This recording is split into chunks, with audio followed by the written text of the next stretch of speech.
السلام عليكم ورحمة الله وبركاته. أعزائي الحلوانية في كل مكان، أهلا وسهلا بحضراتكم. عنوان حلقتنا النهاردة اعتذار الزمالك عن مباراة السوبر. هننفرد بشوية أخبار، هننفرد بكل حاجة. أنا أخرت عليكم في حلقة النهاردة إنها حلقة دسمة، حلقة مميزة. هنشوف حرب الإعلاميين مع بعض، هنشوف وجهة نظرنا بعد ما سمعنا كل حاجة. أنا أخرت على حضراتكم لسمعان جميع الإعلاميين وردود أفعالهم وردود أفعال الجماهير، وكل واحد بيدور على السكسيه. خش في الموضوع. الزمالك يعلن اعتذاره رسميا عن مباراة السوبر. حكاية مباراة السوبر ايه؟ الزمالك، انا اتكلمت في الحلقة اللي فاتت والتسريبات اللي اتكلمت عليها ان الزمالك عنده اعتراض بين قوسين على لعب كهربا. لجنة التظلمات طلعت قرار بعد 3 شهور من مباراة الاهلي والزمالك بعقوبة كهربا 12 مباراة ومليون جنيه. طب لجنة التظلمات أخرت 3 شهور ليه؟ واضح ان من الفيديوهات اللي وصلت للجنة التظلمات والشكاوى والقصة دي ان كهربا مدان، وانت اتفرجت انه مدان، تصبر 3 شهور ليه وتطلع عقوبة زي دي؟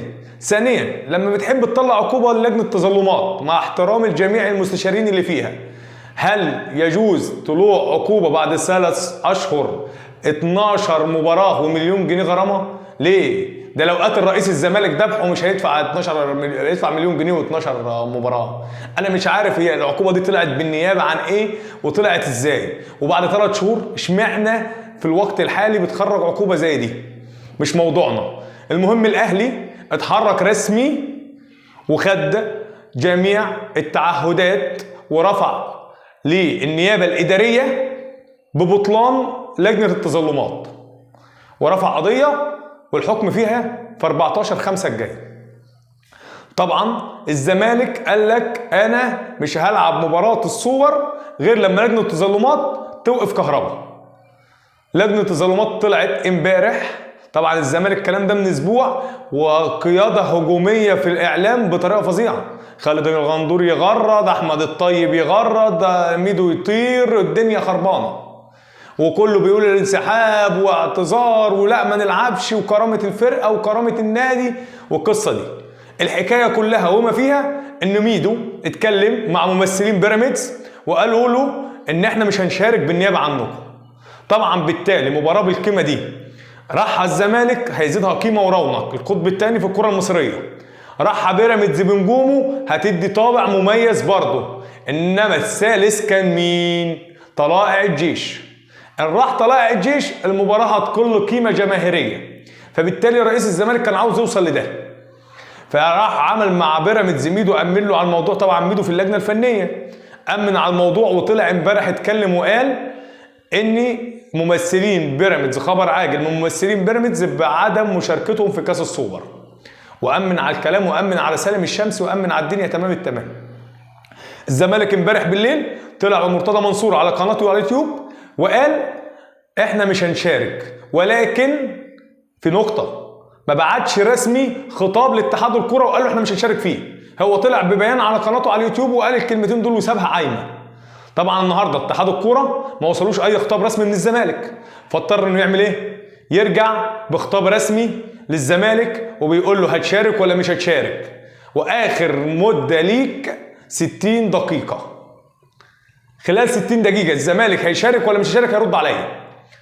طبعا اتحاد الكرة بيأمن نفسه ان الخطاب ده رسمي، وساب له المهلة عشان ممكن يبعت خطاب رسمي من غير ما يحط المهلة، فبالتالي الزمالك يكبر وبعد كده اتحاد الكرة يبعت استفسار تاني ما رددوش ليه، ردنا الوقت يخش منهم.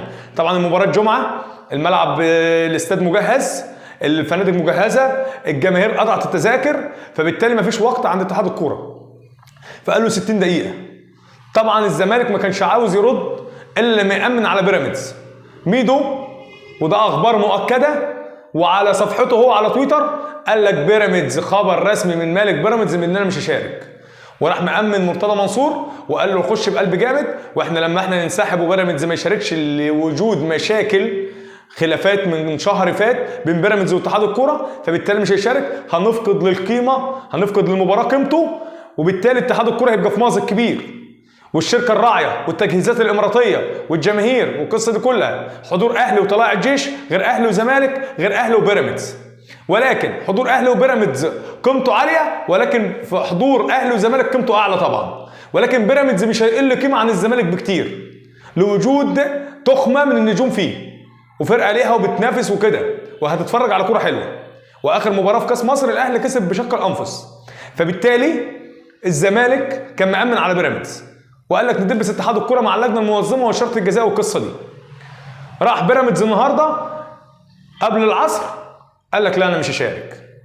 امن على خطاب الزمالك، الزمالك رد بخطاب رسمي بان هو مش هيشارك، وكده امن مع اتحاد الكوره. اتحاد الكوره راح باعت لبيراميدز رسمي. كل الكلام ده اقاويل واعلاميين، هو اتحاد الكوره ما بعتش لبيراميدز غير لما الزمالك بعت له الخطاب الرسمي بعدم المشاركه. فبالتالي اللي هيجي بعده بيراميدز بعت لبيراميدز، بيراميدز قال له امين، ده انا واقع من 3 وتلت، ده انا ما عنديش بطولات والسنه دي الدنيا خربانه وعليا فلوس، واقل الخسائر هطلع بنص مليون دولار والميداليه الفضيه بتاعتي، و3 ايام الدنيا رايقه. مشيت معايا والدنيا حلوت هطلع بمليون دولار لو خدت البطوله، واخد بطوله واول بطوله في تاريخ على حساب الاهلي، وكده تمام التمام. انا كده كده لسه خارج من الكونفدراليه، وكاس مصر خسرانه من الاهلي، والدوري مفيش منافسه، والدنيا ضايعه خالص معايا.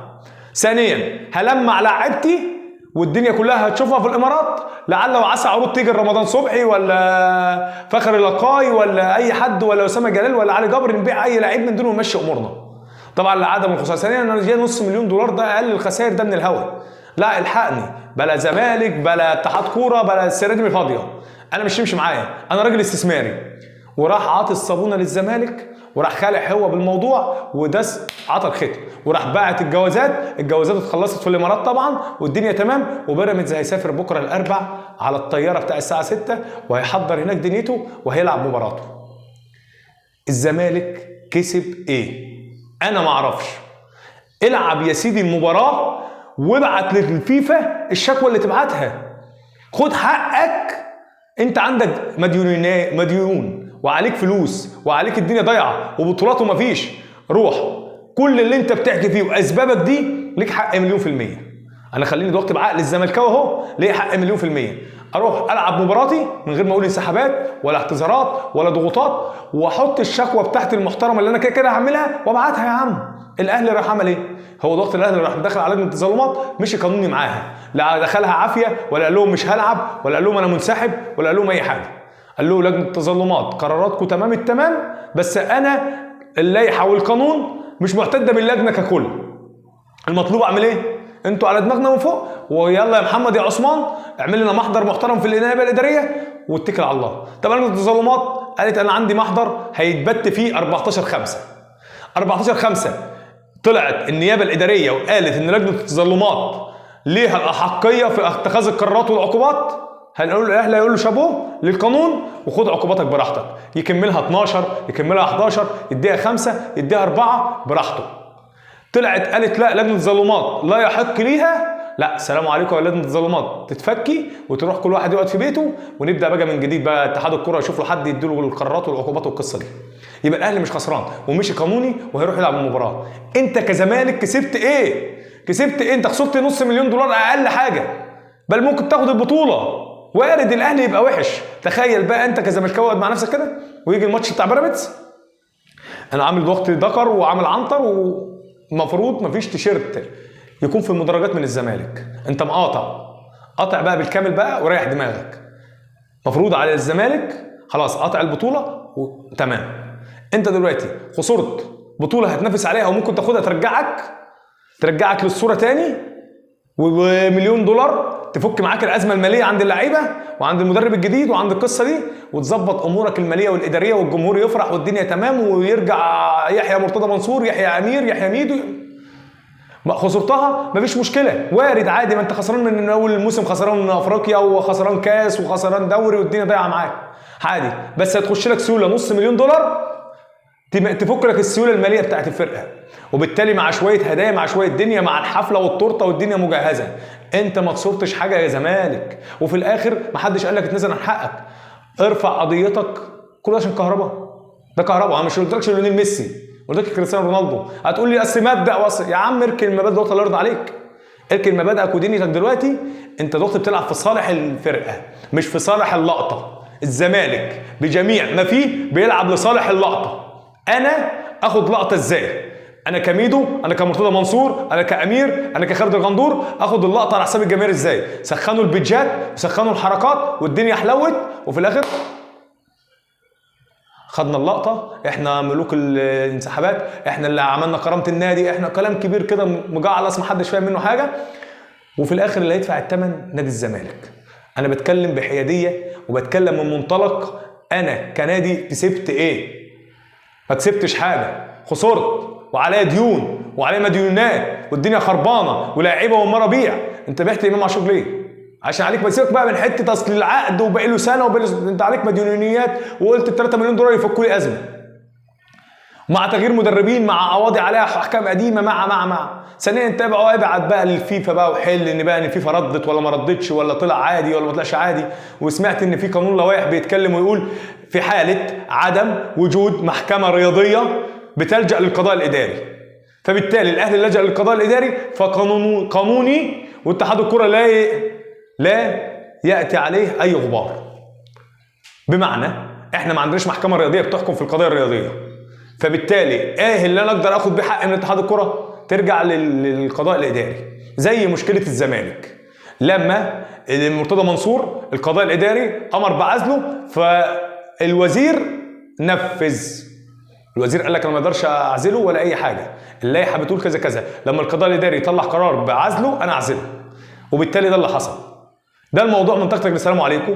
الاهلي مع بيراميدز، هنتكلم على تحليل المباراه، هنتكلم على فكر كولر، هنتكلم كولر هيعمل ازاي في 72 ساعه هيقدر يدرس فيهم بيراميدز، وهيقدر يشوف بيراميدز قوته وضعفه فين، وهنتكلم على كل حاجه في لقاء قادم باذن الله. انتظرونا. كل سنه وانتم طيبين.